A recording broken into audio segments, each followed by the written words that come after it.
Hi, how are you? It's Graham Martin, I'm the recruitment guy. Today I'm going to provide somebody with some information they've been asking me for some time. It's a request, it's from Michael Ashton, aka Mickey. Mickey, this is for you. This is about how to become a plant hire operator. Now, when people say plant hire, some people don't understand exactly what it is. Now, plant hire isn't actually about renting out plants, greenery, shrubs and so forth, although some companies do that, but it's not actually called plant hire. Plant is equipment, large equipment normally, from big drills, Kango machines, to tipper trucks, to skips, to diggers, to cement mixers, to anything that a large or even a medium-sized construction firm might use, but they don't actually want to buy the equipment. They actually want to rent the equipment and leave somebody else to deal with the purchase, the servicing and the maintenance and so forth. And sometimes if you are hiring, let's say a dumper truck or a digger, if you haven't got the license or the ability to use one, you'll hire it with an individual as well. So how do you actually get into this? Well, it's quite difficult just to walk in off the street and say, I'm looking for a job in plant hire, because you need the experience of the equipment, of the type of clients, the clientele, the challenges, and where to source the equipment as well, because they don't always have exactly what you need. So if you go to HSS, for example, which is a very large chain of plant hire equipment providers, or Andrews is another one, or Speedy, that's the third company I can think of in the UK, they will have people there that might be specialists in a certain field.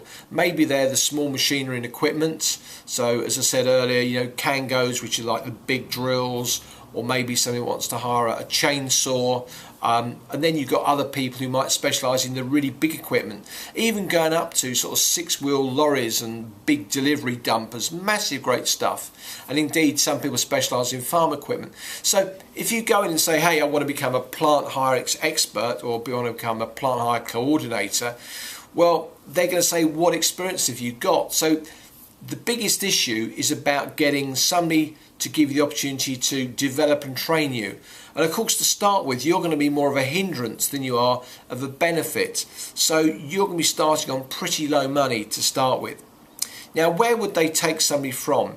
They like people that have got some experience in customer service, maybe on a trades desk, having sold electrical or plumbing or any other related roofing equipment and supplies into the building trades, because a lot of the people you'll be dealing with are smaller tradespeople, and they might have a particular attitude, a certain way of behaving. Maybe some of the language isn't exactly what you want your grandmother to hear. So the employers within the plant hire sector are going to want somebody that's used to dealing with that kind of rough and tumble approach. Some of the cursing, some of the language, you know, can be a little bit fruity at times, and they're going to shout at you, the individual who's doing that job, if you haven't got the equipment they need at that time, or if it goes bang, whereupon you need to send somebody out to collect it, provide a replacement and fix it. And a lot of these jobs where they're hiring equipment, they're on against the deadline. It's got to be there at a certain time in the morning. They want it to be finished at a certain time of the day with an individual. So can you imagine the pressure you'd be on when a company rings you and says, oh, the equipment's turned up, but your guy's gone home at lunchtime and hasn't come back. Maybe he's drunk. Maybe he's got all sorts of personal problems. You are going to be the person to deal with that. So if you've got some experience within installation coordination, maybe you've been working in a, let's say, a central heating and plumbing company, you've been used to organising the engineers to go in and put a new central heating boiler, you'd understand some of the challenges around that. So most people in plant hire, they want people that have got experience in plant hire. We've got a company near us that has got a particular division whereupon they provide equipment specifically to the rail services sector. So if you are British Rail, you might not have all the equipment you need, but you go to a big specialist firm to provide certain equipment that they provide to other companies, other rail firms all around the UK. What's the money like? Well, starting off, if you're looking around the London area, it could be anything between £16,000 and £18,000. Some companies will actually pay you a commission based upon your ability to upsell something for a little bit longer. So if somebody says, well, I want the digger for a day, you'd say, well, look, for 2 days, the second day is at half price. Why don't you get it for a half day extra? Because that gives you some leeway in case you face problems or you've got a problem with your own delivery. So there's that upselling. They'll also often give commissions or bonuses based on your ability to ring companies that you're not working with right now and to suggest, hey, last month you took 3 cement mixers from us, we haven't heard from you this month, what's going on? So they would then come back to them, and then there'd be a bonus for resurrecting that relationship. So it's not exactly hardcore telesales, but you need to be good on the phone and confident. So you could see a company in the plant hire sector is looking for very specific skills. You'll be calm under pressure, you've got to be able to get on the phone, you've got to be very good at process and detail. Now this is crucial.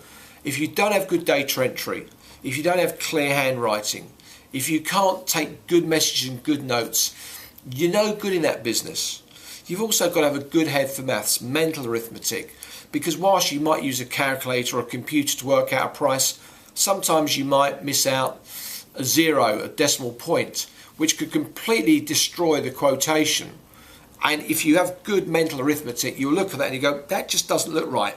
Last month we sent that out to that company for £75.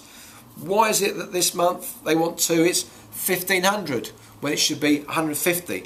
So we need that mental sharpness, if you like.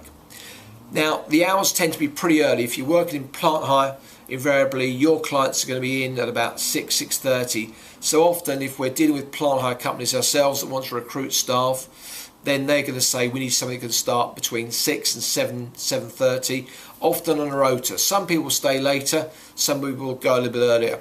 The hours tend to be also the weekends, so you might be working on a Saturday on a rota, you might get a half day off in the week. And the holidays, because it is construction related, it tends to calm down over Christmas. So if you've got 20 days holiday plus bank holidays, you might be required to use 3 or maybe even 5 days over the Christmas break to make sure that you're able to leave the business at that time. And that can sometimes be a bit of a problem for people. They don't want to take a week's holiday over Christmas. But if they're on a close down, you've got no option. Now, there tends to be the big firms, as I described, Speedy Hire, Andrews, HSS.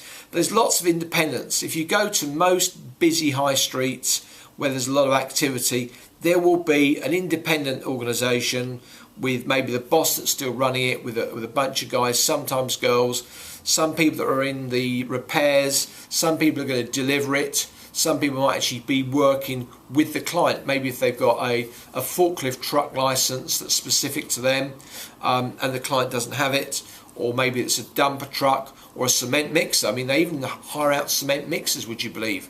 Then they'll need people in those divisions. I think it's fair to say that this is one of the businesses where you never know everything. It's certainly one area where you need to be able to develop relationships and go with the flow and not blow up if your client blows up at you. And I do know some people in plant hire earning late 20s, early 30,000. So it's a proper job. It's a good career. It's solid. It's stable. Do I think it's going to get taken over by AI, artificial intelligence? No, I don't see it. I think this is about people interacting with other people and be able to help them get around problems. It's very stressful, it's very demanding, and I guarantee that it's never Groundhog Day. Every day really is very, very different. So I think you'd walk out feeling tired, exhausted, but inspired that you've done a really good job. So there you go, Michael, specifically for you. I hope everybody else has enjoyed it. That's me, Graham Martin, the recruitment guy, talking about plant hire. Bye for now.